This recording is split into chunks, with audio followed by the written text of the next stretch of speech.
40-14. I told you we had not forgotten. Revenge is sweet, baby.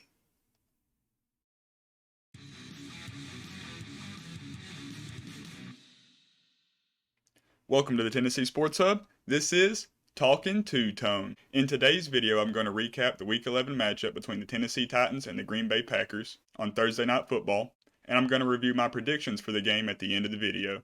27-17 was the final score of a really entertaining game, full of surprises, including a Derrick Henry touchdown pass, the third of his career. The Tennessee Titans played a really great game and, for the most part, just bullied the Packers for 4 quarters. Comparing the quarterback performances, Ryan Tannehill played great.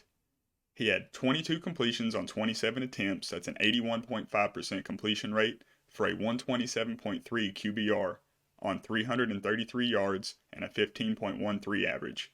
He had 2 touchdowns and 1 interception. He was sacked 3 times. But Aaron, however, had a long day. He had 24 completions on 39 attempts. That's 61.5% completion rate, below his average, a 94.7 QBR, 227 yards passing, 9.46 average, 2 touchdowns, no interceptions, and he was only sacked 1 time. It was really nice to see Ryan back in this game, playing healthy. It didn't look like the ankle was bothering him too much, and if he can continue the performances that he's had in these last 2 games, the Titans' playoff hopes are looking really good as we go forward. Coming into the game, both teams were excellent at running the football. Derrick, however, did go under his average. He had 28 carries for 87 yards, 1 touchdown. He was only averaging 3.1 yards per carry. He did not fumble, which of course he never does. He only has 1 on this season and very, very few in his career. But he was 2 for 2 passing on the day with a touchdown to add to that. So even though he was under his average, he still contributed to the game in an MVP-like fashion. The Packers underperformed on the ground altogether, as you'll see in a moment when I go to the offensive stars and you can see A.J. Dillon. But for Aaron Jones, he only had 12 carries on the day for 40 yards, did not score a touchdown. He had 3.3 yards per carry, and he fumbled the ball once. For the rest of the stars on offense, Robert Woods for Tennessee had 6 receptions for 69 yards, averaging 11.5 per catch. Dontrell Hilliard did not have any carries on the day, but he did have 1 reception for 14 yards and a touchdown. He was averaging 14 yards per reception.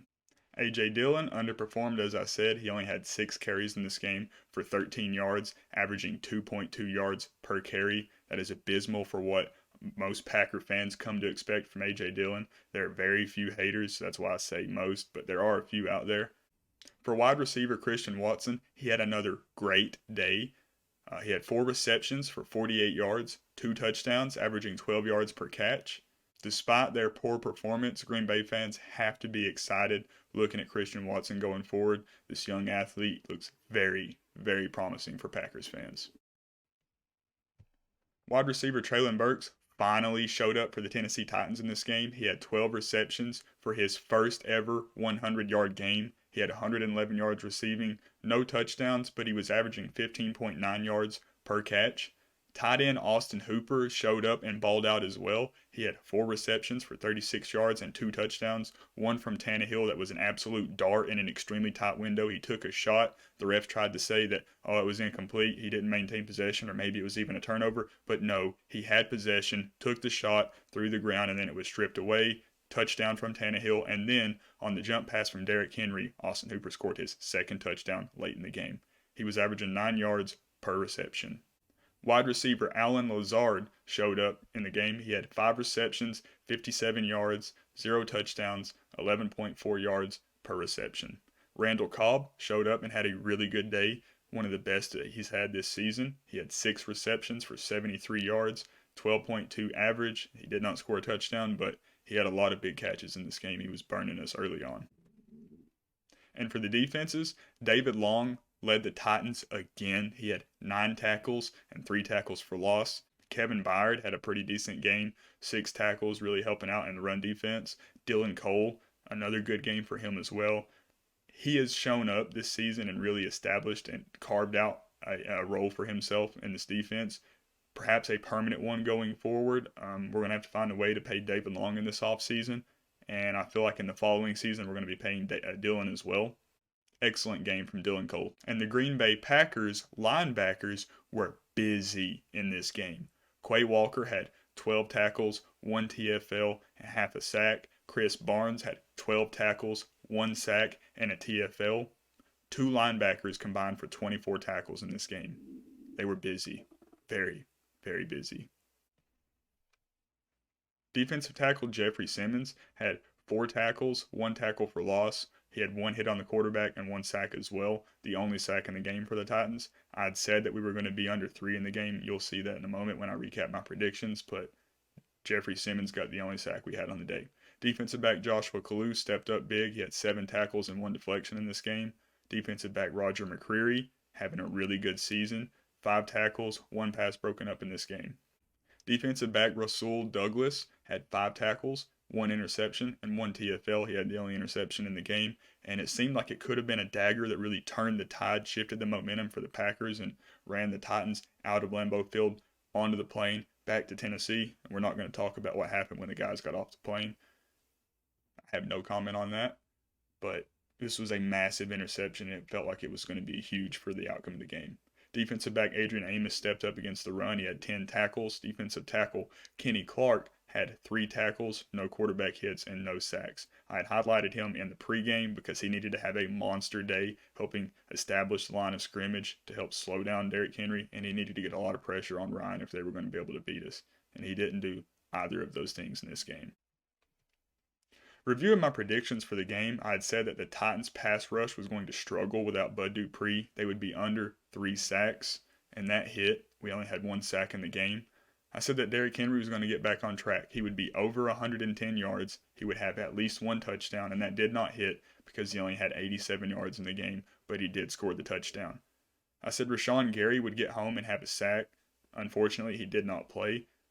Aaron Rodgers, I said that he would be able to take the heat, would be over 225 yards, and would have at least 2 touchdowns in the game. That hit. He had 227 yards through the air, and he threw 2 touchdowns as well. I said that the Titans would win a dogfight on the road and take their revenge against the Green Bay Packers. And that hit. We had a big win in the cold of Lambeau. I had an alternate spread of -2.5 set, and that hit. We won by 10. My 4-leg same-game parlay, which was a +563 odds, did not hit solely because of Derrick Henry not reaching his 110 yards I had set for him. He only got 87. With that said, that left me at 5-2 overall for my predictions on this game.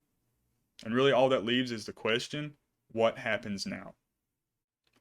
What happens next for the Titans is they have improved to 7-3. We have won 7 of our last 8 games. We are first place in the AFC South and tied for second place in the AFC. We have 3 divisional games remaining, 2 against the Jags and 1 against the Texans. Our next game is at home versus the Bengals, and we're going to be looking to get revenge in that one as well. We need to adjust to our temporary loss of Danico Autry. Don't know how long he's going to be out. That's going to be a massive key on the to-do list this week. But the good news is we have a long week to rest up and heal injuries all around on the team. And that's going to also allow time for us to continue to build chemistry between Ryan Tannehill and all the young receivers. With all of that said, our playoff aspirations are looking great. But for the Packers, where do they go to here? They fall to 4-7, and they have lost 6 of their last 8 games. Somehow, they're second in the NFC North still. They are 11th in the NFC altogether, and they have 3 divisional games remaining. Their next game is on the road at the Eagles. That's going to be a very tough one, but it would be massive if they could pull off the upset. What I think they need to do, what really hurt them in this game, and what they need to focus on going forward, is executing on their big play opportunities. Aaron Rodgers had a few opportunities to complete some long passes to help them get back in this game and really turn the momentum. But instead, he failed on 3rd or 4th down. They ended up turning the ball over. They got out of it. Once they were behind, they really became one-dimensional, and there was not much that they could do. Good news for them as well, though. Since we played on Thursday Night Football, they have a long week to rest up and heal their injured defense. But perhaps it is time to question Aaron's future in Green Bay. I'll leave that up to the Green Bay fans. Y'all let me know down in the comments what y'all think. How do you feel about Aaron's performance lately and the state of the franchise going forward? Do you stick it out with him, or is it time to move along? For the playoff aspirations, they most likely need to win out and have the Vikings slip up elsewhere along the way if they want to get in. But that's going to do it for this one. If you made it this far in the video, I really appreciate it. Be sure to like the video, comment with your thoughts on the game below, and subscribe to the channel so that you don't miss my next game preview and prediction or the next review, which I will be doing most likely as soon as this Tennessee and South Carolina game ends. That's going to do it. Peace.